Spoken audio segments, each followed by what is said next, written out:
Welcome, welcome, welcome to Scottish Watches Live. We have made it. The last 2 weeks was not, in fact, the end of the show. The show must go on. And this week it's going on with these likely ne'er-do-wells, and we are talking all thing quartz. So after the popularity of the Speedmaster show, we decided we'd keep the format. And so everybody this week has picked their favourite quartz or the one that they think is the best. It really doesn't matter. We're not big on rules around here. Other than there are some rules about voting, but you'll catch that as we go along. But first up, we will do the intros. So starting top left, because he managed to get on early for a change, on YouTube, Ricky, who are you, where are you, and what are you wearing? I'm Rocky. I'm Ricky. And this is my little friend. Oh. We will do the intros, so start. Somebody's got something playing in the background. My little friend here is wearing the Alien Swatch watch from last year. And I have got the Christopher Ward Limestone on the hybrid rubber strap.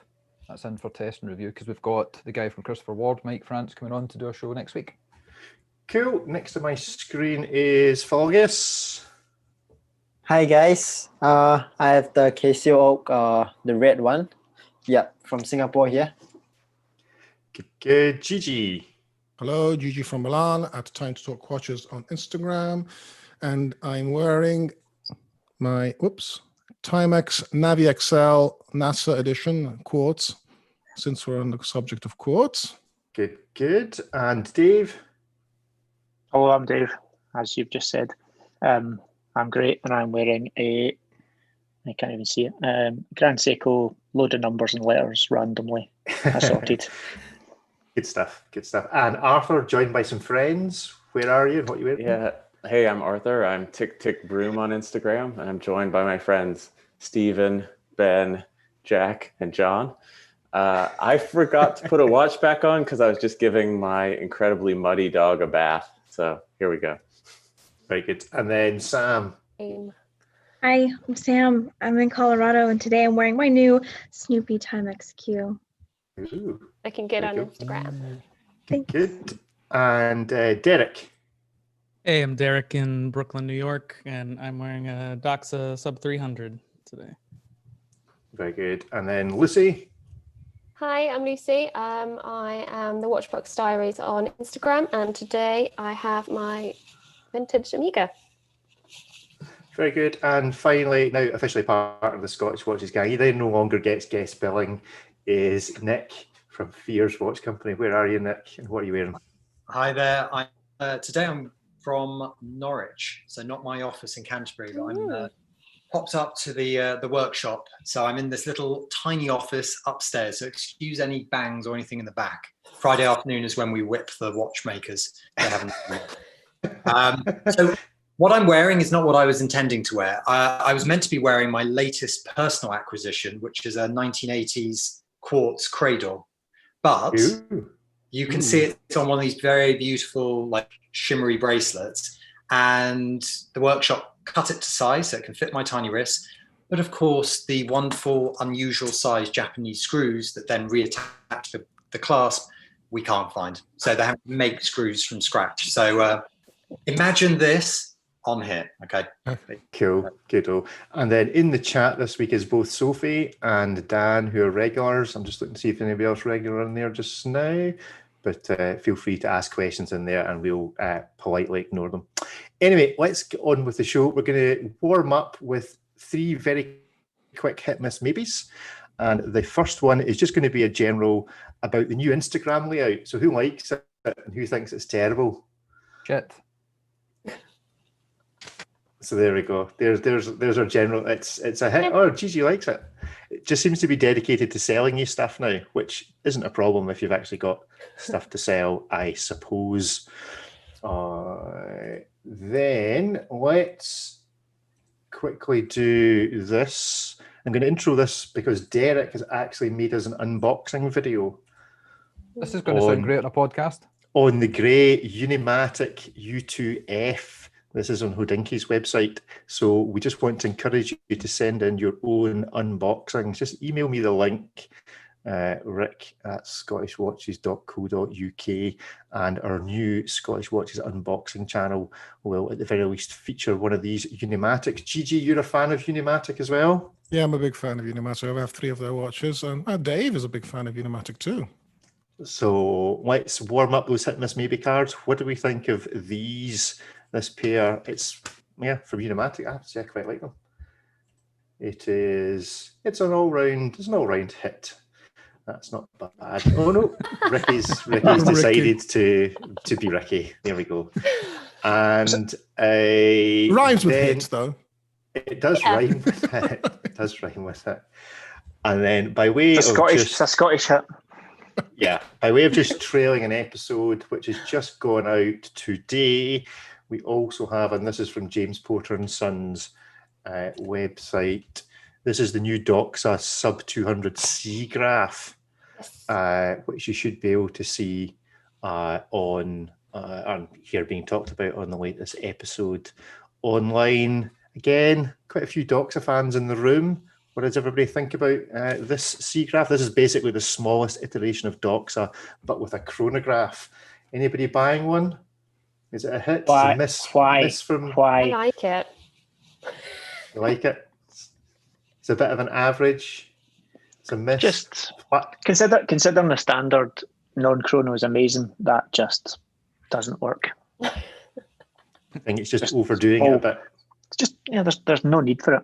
It's too small a watch for being a chrono. I think that's that same. I don't know. Small wrists. They do so much right, and that just doesn't hit the mark.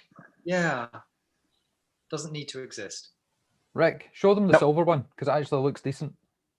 I don't have a picture of the silver one, unfortunately, so you just have to imagine it in your mind. It's that with orange, but it's silver. That says it all though. When the silver Doxa is the best looking one, that tells you they shouldn't have done it because usually the colours are the ones that work. Cool. Right. Well, let's get on with the proper show. Now, this is going to go in the order which I just wrote it down. So we're looking at Quartz Watches. Pick up our friend Arthur just dropped. I think he's waiting. Yes. Yeah, he's in the waiting room. Has Arthur disappeared? Oh, there he is. Right. Let's get Arthur back in. So we will start off with Arthur. Oh, Arthur is now sideways. Oh dear.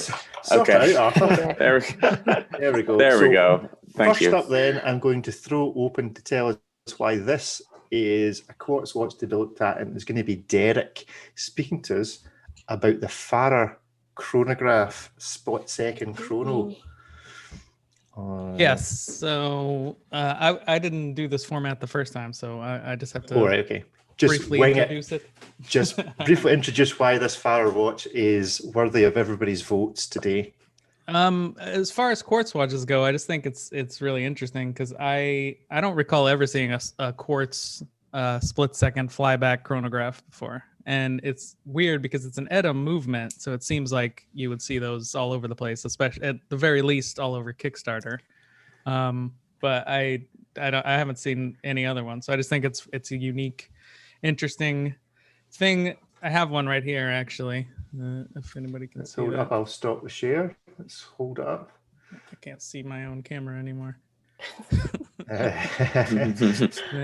how did you? There we go. See the reflection of Arthur in it. Yeah, it's cool. It has it times up to like 1/10 of a second, which is so it has a 1/10 of a second subdial as well. And on top of the flyback and the split second, it's a pretty interesting Quartz watch. The only downside I would say is that the chronograph does tick like once per second, so it's not as fun to watch as a mechanical or Mecha Quartz, but it's a pretty fun Quartz watch.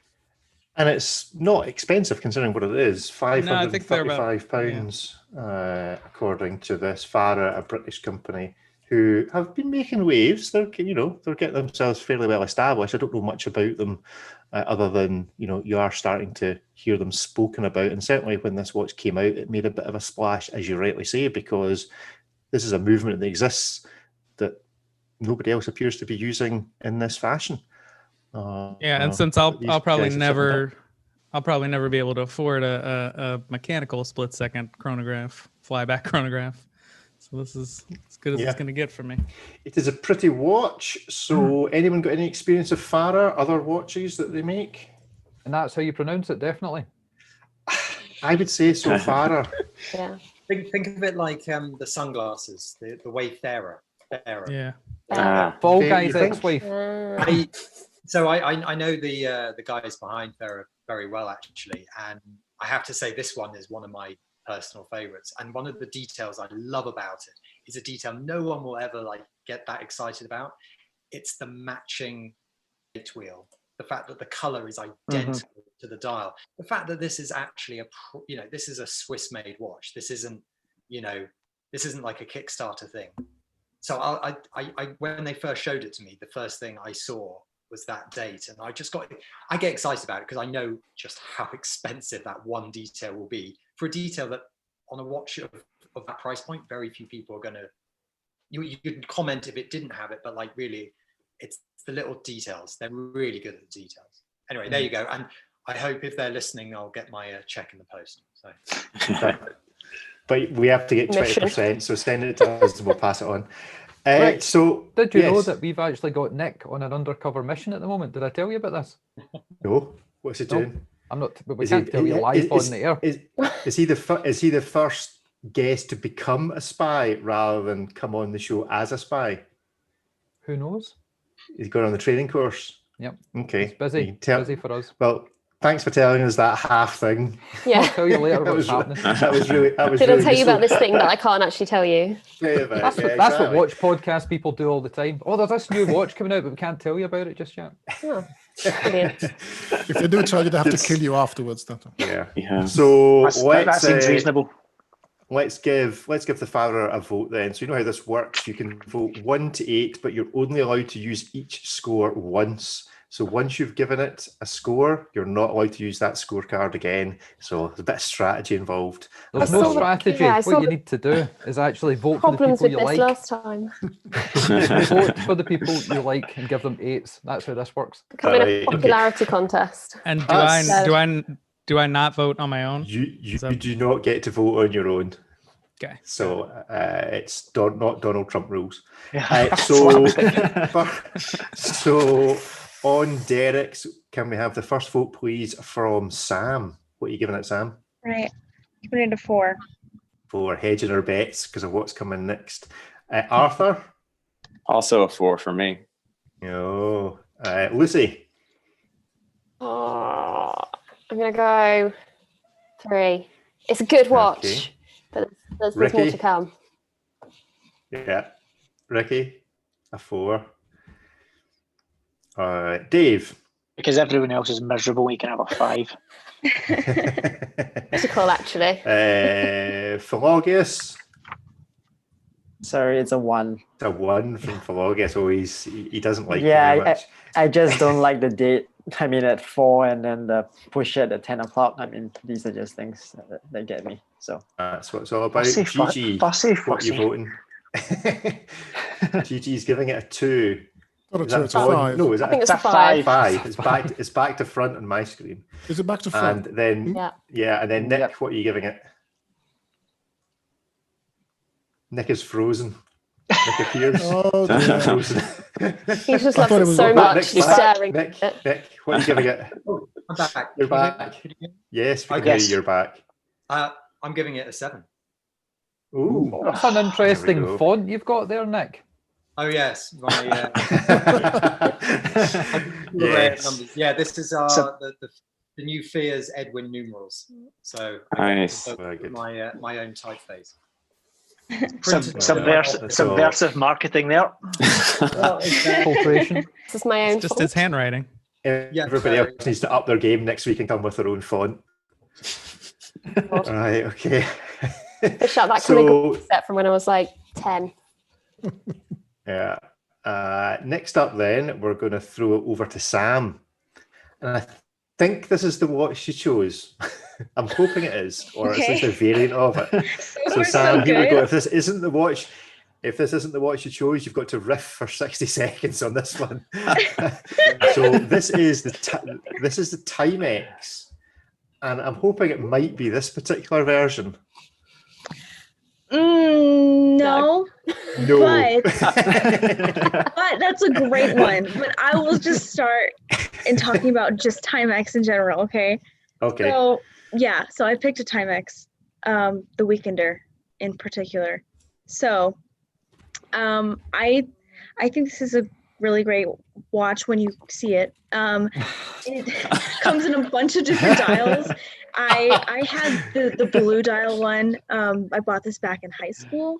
I was a jobless high schooler, and I saved up enough money and bought it off of like Amazon or something. And I think Timex is just a really affordable brand that everyone at one point, whether you're just starting out into the hobby or I just bought a Timex myself right a few weeks ago. So I think it's just an affordable brand. Everybody can really there's something for everybody, I think. Yeah. There you go. I was just Googling it. Almost. Well done, Rick. Almost. Timex have wondered why their website's just been bombarded by 9 people Googling the same Quick, watch at the same time. check. Here, hold on. I'll have a picture. But yeah, so the particular one I was looking at was a 38, the one I had. I passed it down to my brother, so I don't have it with me. It's my brother's now. But yeah, I really enjoyed this watch. It has, like I said, just so much for everybody that you can't go wrong. And say whatever you want to say about Timex. I understand the one con. One of the one cons is it's Timex. It's loud, but you get over it. But I really enjoyed that watch. I never looked down on Timex. So they've certainly hit a number of home runs recently. Obviously, the Hodinkee thing in the past few days has been the recent. Yeah, and there's the Snoopy line as well that comes. There's a 34 millimeter line, and there's a 38. So there's really something for everybody. So here's the one I was thinking about that I have or had. If you can see it. Right. Yep. Yeah. That one. So it has like the cream dial, has the blue, it has red. Yeah, it has a bunch of colors. Different colors. Colors. Yeah, it's a good watch. It's a cool watch. So would it be fair to say that Timex are possibly taking over a little bit from where Swatch perhaps would have been, in that they've got lots of fairly cheap, good looking, different color variations that folk are just going and buying multiples of? No. Very different. Very different. The same idea, but they're very different. Not as funky as Swatch, I suppose. I mean, Swatch is really, really funky. And Timex, I mean, a little more understated maybe, but apart from the Snoopy watches, I suppose. Yeah, I think that's something that... I've got the Pride watch, which is the reissue, the colour flick. Yeah, that's really cool. Yeah, it is. Okay, let's give Sam some votes. So Derek, you're back in the game. You get to vote this time. I'm confused about which one we're voting on. I've seen 3 different ones. Is it Timex as a concept? Yeah, I think you just vote as to whether you like Sam or not. Oh dear. Make it a popular. Sam's saying it. Anybody gives me a 1, I'm leaving. I'm leaving. Oh jeez, threats. Hang on, where's that one? One way to get rid of her. Yeah. So that's the only way you win competitions. Yeah. So Derek, give Sam a vote. 5. Arthur. 5. I had one of these in college as well. Still have it. Cool. Lucy. Oh, I'm gonna go with a 4. Oh. I like Timex, like as a brand. I think their price points are really good and they've got a good amount of variety, but it's just not groundbreaking. Okay. Well, is that a wee hint of maybe what you've selected, Lucy? I think it might be. So Ricky. And that's a 5 from Ricky, yes. And from Dave. A 4 from Dave. See, everyone's going quite average for the first 2 scores. So there's a lot of highs and a lot of lows coming. Timex is right in the middle of the range, isn't it? Yeah. You don't love them, but you can't hate them. Yeah. Unless you're from Dundee. Unless you're from Dundee. Fair. Gigi. It's a 4. And finally, Nick, who hopefully is not frozen. No, I haven't frozen this time. I'm going 8. Ooh. Really? Wow. Nick's The getting a rest of big you scoop. Big are one. saying. So the rest of you are Yes, saying that Alex, I'm just my- below average, but No, Nick, you're just saying I'm up here. Right, you know what? If it wasn't for a Timex when I was 7 years old, which was my first ever watch, a little Quartz Timex on a blue strap, I probably wouldn't be doing what I do today. So yeah, I owe a lot to Timex. Okay. Heartfelt. It's a sentimental thing. Okay, Had to bring it in, didn't he? Yeah. Because Sophie's not here this week, it's Nick that gets to promote his own watch company at every moment. You're not kidding us on, that veer of humanity. We're not kidding us on. So let's up the game a bit. And this is actually the reason that Sophie's not on today, because somebody else selected the watch that she wanted. And that is all your fault, Arthur. Oh. I had a feeling it was me. So I took the... Was this the one I selected first as well? Yes, possibly. A few folks selected the same watches or the same range, but Arthur was in first with this one. So tell us about this. So I went the sort of high horology approach to quartz, which I think is kind of an interesting thing. So did you see my wife coming to grab the dog in the background? Well, Lucy's got her cat running about. I do. Can you see her? Yeah. I can see ears. She's just not leaving me alone. That's the popularity of this video going through the roof, because it now features a cat. Yeah, she's sat watching us. So this is F.P Journe does quartz, which I think is kind of a fun thing, sort of saying, hey, look, quartz can be for enthusiasts too. There's something really special about that. They've actually done a really, really beautiful job with the movement, which unique for a quartz watch. You can see through a sapphire case back, and it's really interesting layout of the circuitry in a really sort of beautiful aesthetic presentation. The couple cool things about this watch: the dial is fully lumed, so all that white that you see is actually luminous material. And it has one of my favorite features, which is like a battery saving feature. If it's set down for more than, I think, about 30 minutes without sensing motion, it stops itself to save battery, and it keeps track of time. And if you see that tiny little sort of like micro rotor in the bottom right corner of the dial, if you pick it up and it senses motion with that, it automatically resets itself to exactly the right hour, minute, and second of where it's been keeping track of time internally. So they managed not only to make quartz beautiful, but also added some really cool functionality too. So I've heard that you get about 8 to 10 years battery life out of this in daily use because of that power save function. So that's what I went with. Yeah, unfortunately, I seem to have chosen the one article from Watching neither shows the loom nor the case back. But there we go. It is a remarkable watch. It would probably have been my selection if I was allowed to play. Really? But I'm not. Do you not think it's ugly? See if that had any other brand name on it. Would you care? There you go. There's a case back. Hold on a second. I would care. I like the Tortue case shape, quite honestly. And I think it's cool they do a couple different sizes for men's and women's size wrists. So. Jay, does it have a heart or something on the movement? I think part of the movement has like a heart. Or something quirky. Yeah, on the circuit board. That's right. Yeah, part of the circuit board printing actually has a heart. So they really took the approach that it can be beautiful, and I like that. I think the only challenge for me on that is it's technically as a piece, it's amazing. The problem is you just can't get them anymore. Yeah. Yeah. It's fallen foul of the F.P Journism. So right. You know, at 10 grand, it was challenging price wise anyway for a quartz watch, but on the basis now that either you just don't get one or you pay double that. Right. At the retail, I think it's a cool offering. So yeah, absolutely. I think it's like 9,500 UK. Yeah. Right. There's a picture from F.P Journe's actual website, which would seem the more obvious place to go. Yeah. So there's a little heart where a lot of those sort of wiring bits on the PCB are. Oh, yeah.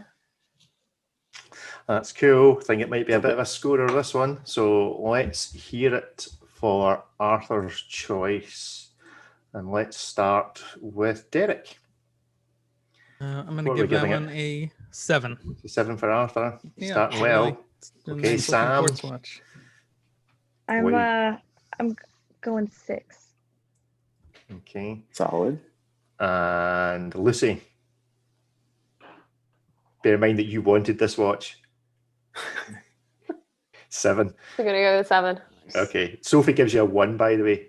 Oh, just for stealing her idea. Ricky. I think it's absolutely hideous. I'm going to go 1. I think if it didn't have the name on the dial, no one would care. It looks like crazy pavings with a watch inside a different case. Okay, it's an opinion. I think the case shape's quite interesting, and the detailing is really good in the back. It's okay I don't know to be whether wrong. to take personal offense, because you said earlier we were rating the people, and then you gave me a 1. Oh, well.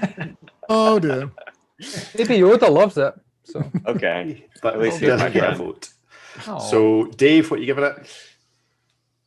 I do really like it, but it's only getting a 3 for it's too expensive and it's too unattainable for something that was meant to be a project for them to make their watches relatively attainable for people. And so they should probably get a 7 or an 8, but they're getting a 3 on the basis that you can't buy one. So that's a fail. Fair enough. And Philogius? It's a 3 from me as well. I just don't like the case shape too. Arthur, you started so well. Marmite. Gigi. Yeah, it is Marmite.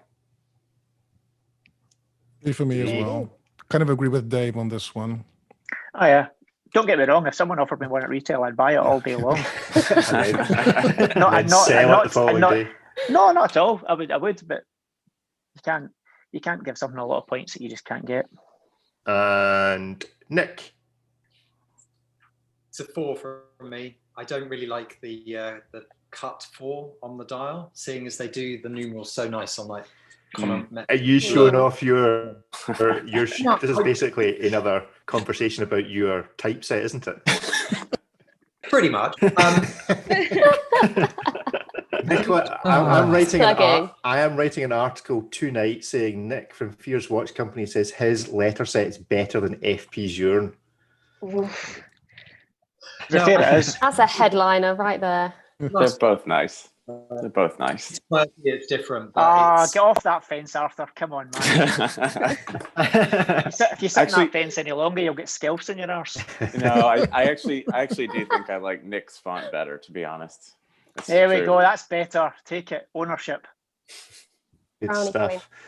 Can I just say, Nick, you need to sit slightly closer, I think, to your microphone. It's not picking up terribly well. Okay. Right, next up, though, this is an interesting... I mean, I knew this watch existed, but it certainly wasn't featuring, but I think it might vote well. It's over to Lucy for the Omega, and it's not come from Dave, Marine Chronometer, which is this. So, Lucy, tell us why this was on your radar. You own one? Seen one? I don't own one, no. But in the world of quartz, this was quite groundbreaking, especially for the time as well, during the quartz crisis, everything going on. A bunch of boffins basically just got their heads together and thought, let's make the best quartz watch we possibly can. And they created this mega quartz. So it was developed in 1974, I believe, and it's accurate to 12 seconds per year. So the only downside to it is the battery life. It doesn't last a year. It doesn't. I think the average was about 10 months. So not great on that part of things, but it lasts 10 months. If you buy it, you wait 9 months and then you install it. Yeah, exactly. But for the time it was groundbreaking. They actually used them on marine ships as well. I think they used to have a little dock in the bridge. Yes, the bridge. Sorry, there you go. Sorry. That they could put it in because it was the most accurate quartz. Cool. So it's for those who'll be listening to this rather than watching it, it is basically Omega Constellation Marine Chronometer. It's a kind of square. You could quite easily take the handset out of this and put in a Casio digital watch, and it would not be amiss.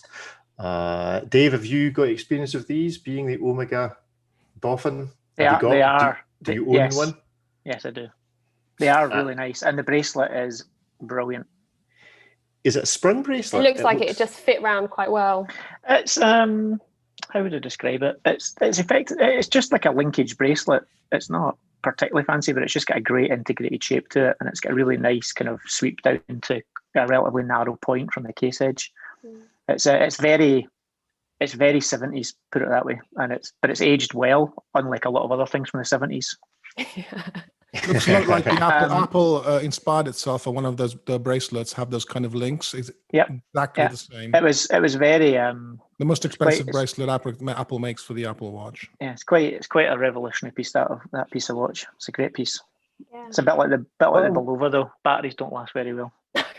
It improved to 2 years once they started, doing a bit more. Once you actually get a decent battery, that only took them like another 40 years to invent. Yeah. Really good at telling time. What is the case head? Sorry, what is the case head made of? Is it gold or is it just bronze or something? Predominantly stainless steel.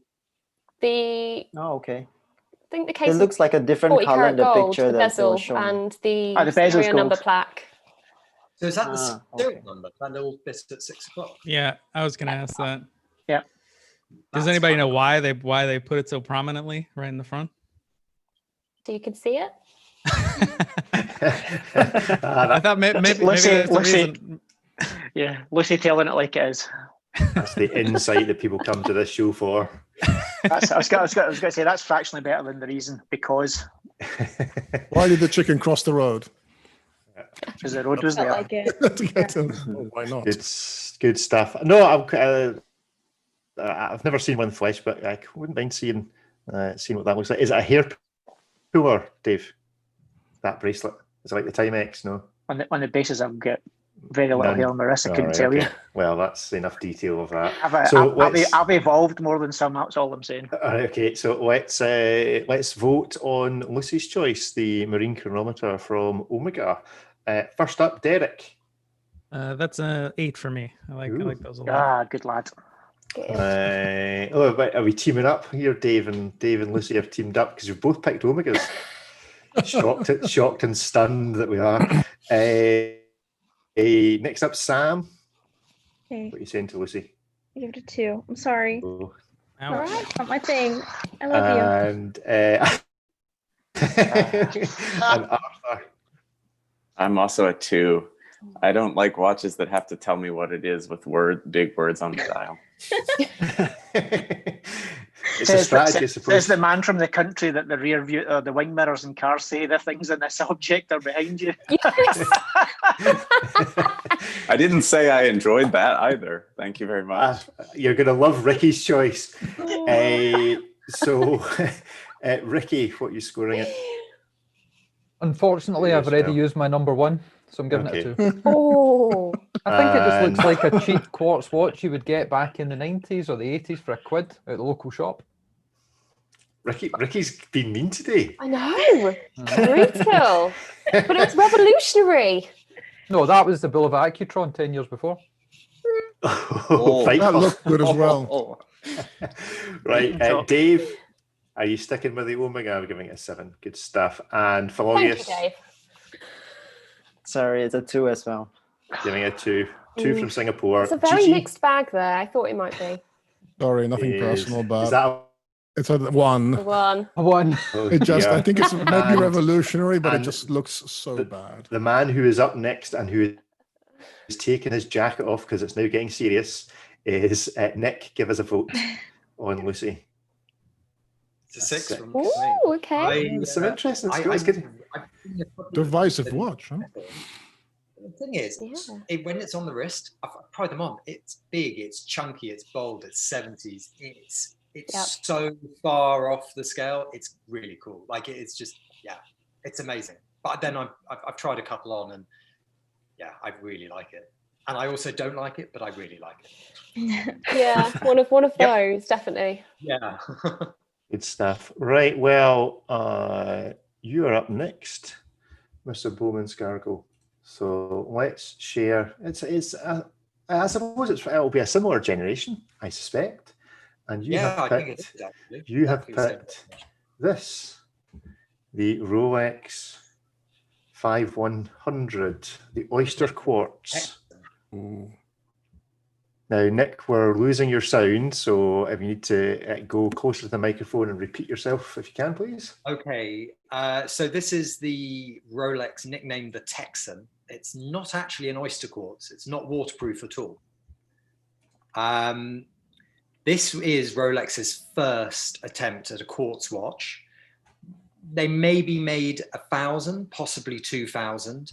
It's an incredibly rare watch. And what's amazing about it is the movement was made in collaboration with Patek, IWC, Zenith, and many other Swiss watch companies. This is what the Swiss did in the 70s to fight back against the Japanese. The movement's called the Beta 21. And if you see one of these watches in the flesh, it weighs an absolute ton. And it's because that movement, which you can see on the screen, is ginormous. It is so big and chunky and bold. And all of the companies, all of their watches were big. But the Rolex one is really something special. The case was machined from a solid block of gold. It's got much, much more gold than any other Rolex before it. And I think almost after it. It's, as I say, it's not a Oyster, so it kind of breaks away in its design language. It's got a smooth second hand, so it doesn't immediately give itself away. And interestingly, it doesn't carry any kind of normal serial number. So on the back, I don't know if there's any pictures of the case back. Each one was hand engraved saying number 001, 002.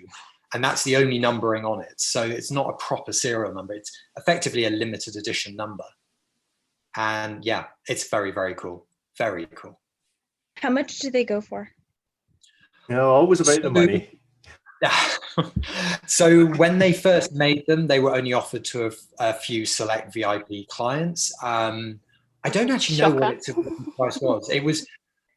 I think it was a lot though, because when you go back to the 70s, quartz watches in Switzerland were always in gold and platinum because traditionally the most accurate watch was always in the most precious metal and was always the most expensive. So the first quartz watches automatically were the most expensive. So they always put them in gold. They made some in white gold. They didn't make any platinum ones though. I don't even know what its value is today. It's probably, well, it could be anything. I mean, when I worked at Rolex, we'd get the odd one in and immediately send it to Switzerland because it is so complex. That movement was a complete and utter failure. I mean, it was, and again, a bit like that Omega, it drank batteries. Like you'd put a battery in and a few weeks later, it'd be, oh, no, it needs another one. But it then led on to the Oyster Quartz, so that's no bad thing. About 20 grand is the answer. 20 grand, 20 wow. Grand. And there's still people on the waiting list waiting for it. We tried one of these on with the car guys, myself and Ricky. Yeah, he had a gold one, solid gold, and he had that and the Apollo 11 Moonshine Gold, and this weighed about twice as much as that watch. It was absolutely incredible. Wow. A really quite a special thing. Anybody else got any experience with these? Nope. Then not with Rolex, but with Beta 21 movements. They are pretty funky. And as Nick was saying, a lot of the Swiss brands all collaborated and kind of shared it. There's lots of, don't know what you would want to call them, but they're kind of Franken watches from a lot of those brands from that era where they just felt they had to leverage something quartz into something Swiss made to try and fight back against this rising quartz challenge that they had. And there's IWCs, there's all sorts of stuff with Beta 21s, and they're getting rarer and rarer because they were never reliable when they were new, and now if they break, there's very little you can do with them.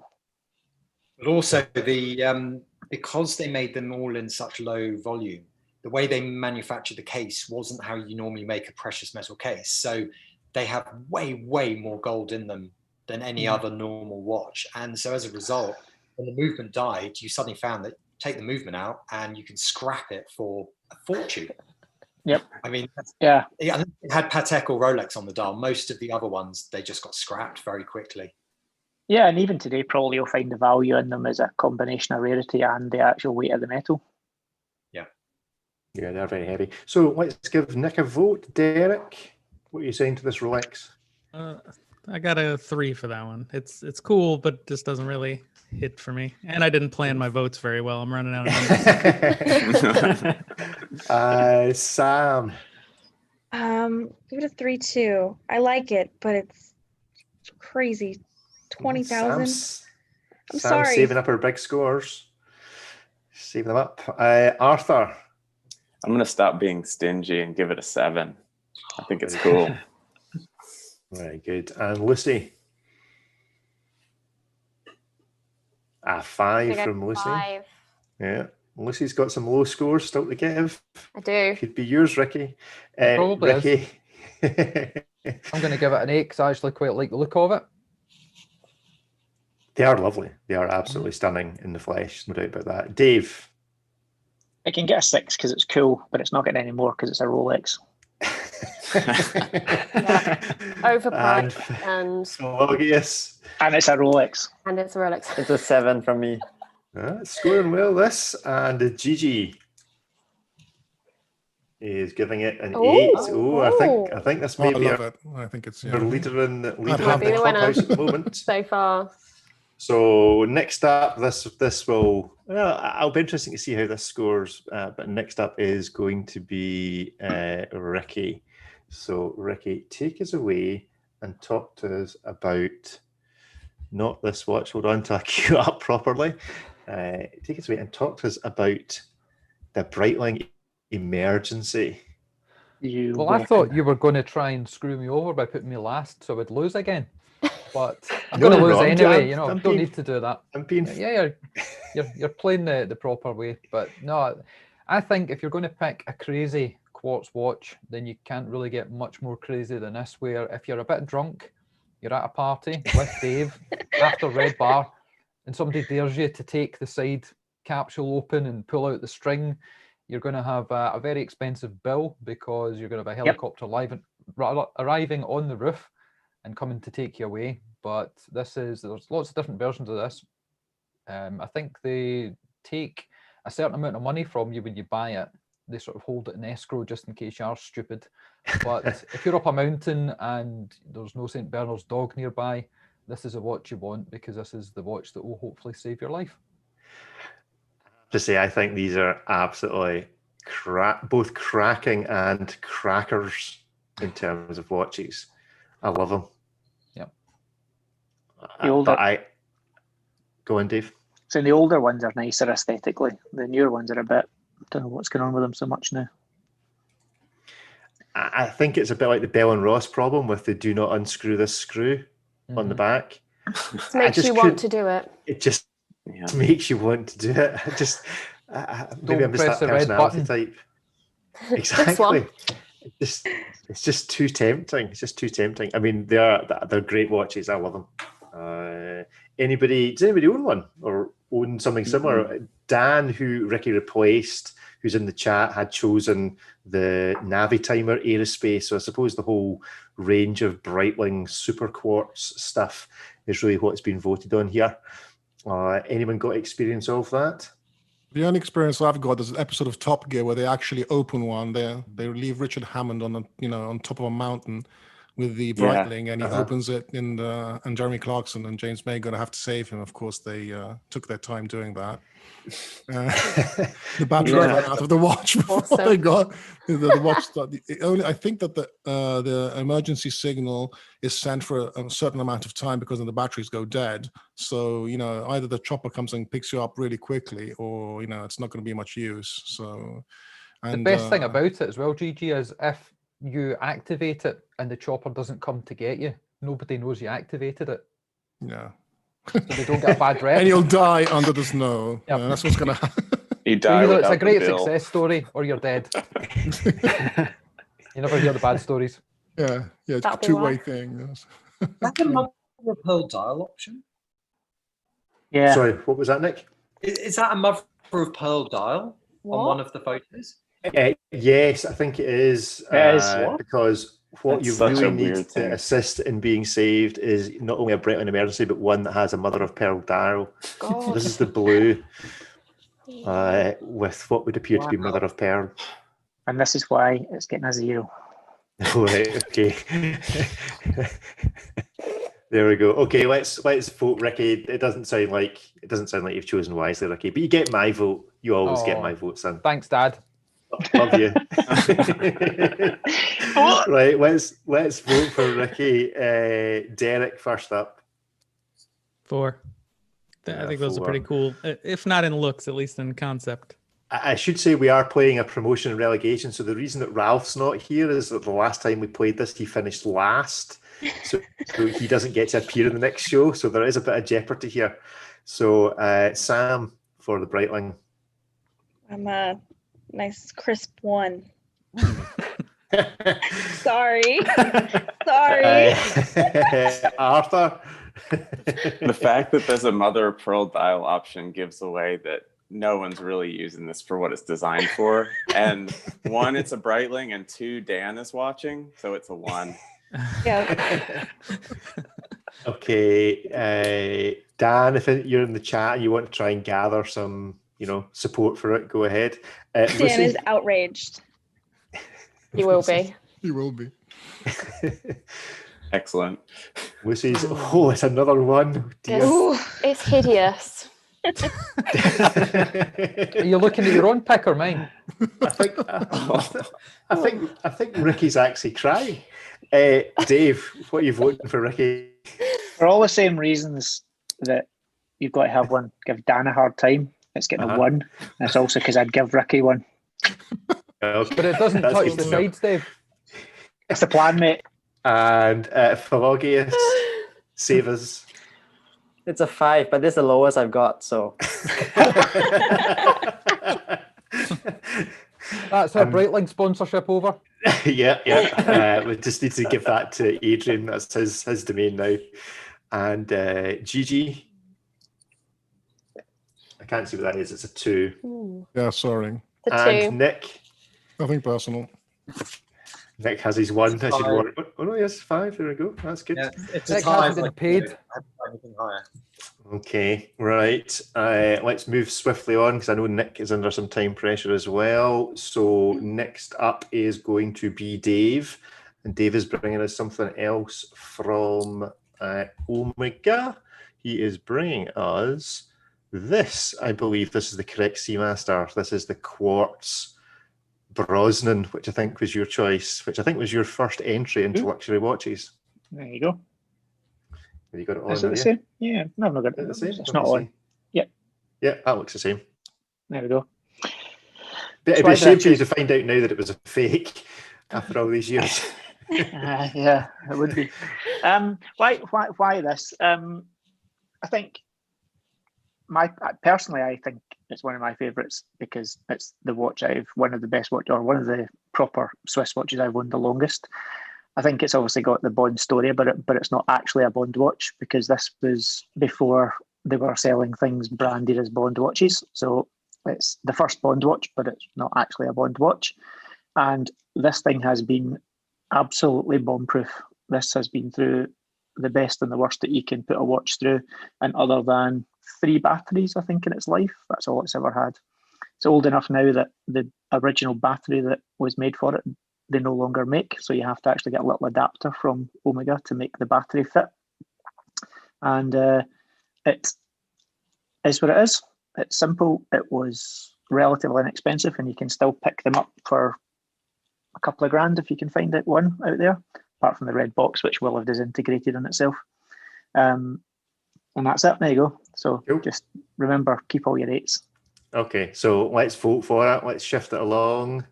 Give us your vote. First up, Derek. Getting a 2. I'm glad to see you were paying attention to Dave. Sam. Nice 8. There you go, from Sam. Oh, Derek, you were muted. That's why we couldn't hear you. Arthur. I'm gonna give it a 6. It's a modern classic. You can survive the day. Fair. It is, to be fair. Lucy. A 6. Good choice. And Ricky. You don't actually have a 0 left. You haven't got one. I can give it a 3. You've got a 3 That's spare. the Yeah, lowest that's one fine. I've got left. Yeah. Yeah, I know the game you're playing. I'm glad to see you are taking it all very seriously. Philoggius. The 6. A 6. And Dave's not getting one of these either. At Christmas, I've decided. 7. Yeah. I used to own one of those, and I'm probably going to buy it back. I love that watch. Good man, GG. Good. Yeah. A 7. And Nick. I've already used my 8, so I'm afraid that's the highest I've got. Is a 3. Right. We have 2. All right. On the basis that you can survive because you've justified it. 2 more to go then. So next up is Philoggius. And this is an interesting choice, actually. Wasn't a brand I had considered. This is the Cartier Tank Quartz. It's about £9,000 worth. Yellow gold. Tell us why you chose this, Philoggius. That helps. It's definitely not £9,000, but so I think Cartier has a ton of history. I mean, the tank is as iconic as it gets with their watch lines. And it's a dress watch, so it's a quartz in it makes sense because you don't wear it all that often. It also doesn't have a second hand, so it won't bother people who are too hard up about the ticking. All in all, I think it's just a very elegant, very dressy piece. It's one of the cheapest gold. It's not really a full gold watch because the case bag is steel, but it's one of the cheapest, full gold watches that you can get. I mean, other than Nick's Midas, but yeah. And Cartier do quite a line in. Are you showing the ranges? watch? Are you showing it? Because I can't see anything. Yeah. Hold on. I was wondering as well. Is that me? Sorry, it's not shared properly. There we go. That's better. There you Okay. go. Okay. That's what. Oh, Rick, this is the wrong one. Oh, it's the wrong one, right? Okay. Why is it the wrong Yeah, one? this one is a manual wind. Is this not? I It's, think this is the quartz. It looks large almost model the same. quartz movement. It's the right watch according to Cartier's own website. This is the Louis. Ah, well, okay. Oh, is it the Louis Do another one. Tank Louis? So this is a special one. Yeah. Right. Yeah, Okay. but it looks about the same, so it's fine. Well, we've given you a promotion to a fancier model. It's very nice, but Cartier do quite a number of their well-known sets and designs in both quartz and mechanical. Yeah, their quartz are actually all in-house as well because they moved a lot of it when during the quartz crisis to the quartz. So it's a cool movement. I didn't know that. Didn't know it was all in-house in that regard. But I suppose they are a mass manufacturer. So cool. Good-o. Anyone got anything particularly you want to point out about this Cartier or Cartier in general before we give it to the vote? And then it's GG. Okay, let's vote then. Derek, you're first up on the Cartier Tank. 6. What have you got left? You've got a 6. So hedging your bets to what GG's going to vote for. I'm going to produce Sam. 5. Arthur. I'm struggling with this because that's good, but I don't know what's coming. But I think I'm going to give it to you, and I'm going to give you an 8. Oh, I really like no second hand on a quartz watch. That's about the right watch that I would own in quartz, probably. And Lucy. Not having the same dilemma as Arthur. It's either a 2 or an 8. Sorry. It's a 2. It's just And Rick. nah. It's a nice watch. It's just a nice watch. Ricky, 6 or a 7? Oh, you've been keeping tabs, haven't you? Oh, You can't cheat. I've got a list here. I used to like GG. Spreadsheet and everything. GG pumped me, so it's a tricky one, and I think he's going to pull a Devon Tread out or something like that. But I'm going to go with 6 for this one. 6 for this one. Dave, you've still got an 8 and a 2. Oh. Well, it's relatively easy because GG is last, so it doesn't really matter. Dave gives it an 8, and then Gigi, what are you giving for That's all I've got left. Cartier is a 6. Yes, that's your last score because you're up next. And Nick, I'm giving it a you 1. have 1s and 2s. Right, yeah. Oh. I'm giving it a 1. It is a stunning watch, but I actually 9 years ago bought one of them for my husband on our honeymoon, and it is a shockingly expensive watch to service, get new straps for, battery changes. I'm not impressed by that, but it is a beautiful watch, but yeah, costs me too much to run. Good stuff. So last up then, and it's not necessarily a surprise that this particular brand is coming up. Several people tried to choose this, but Gigi was the first one in. Man. This is the Grand Seiko. Oh, I should have saved it. Quartz and its range.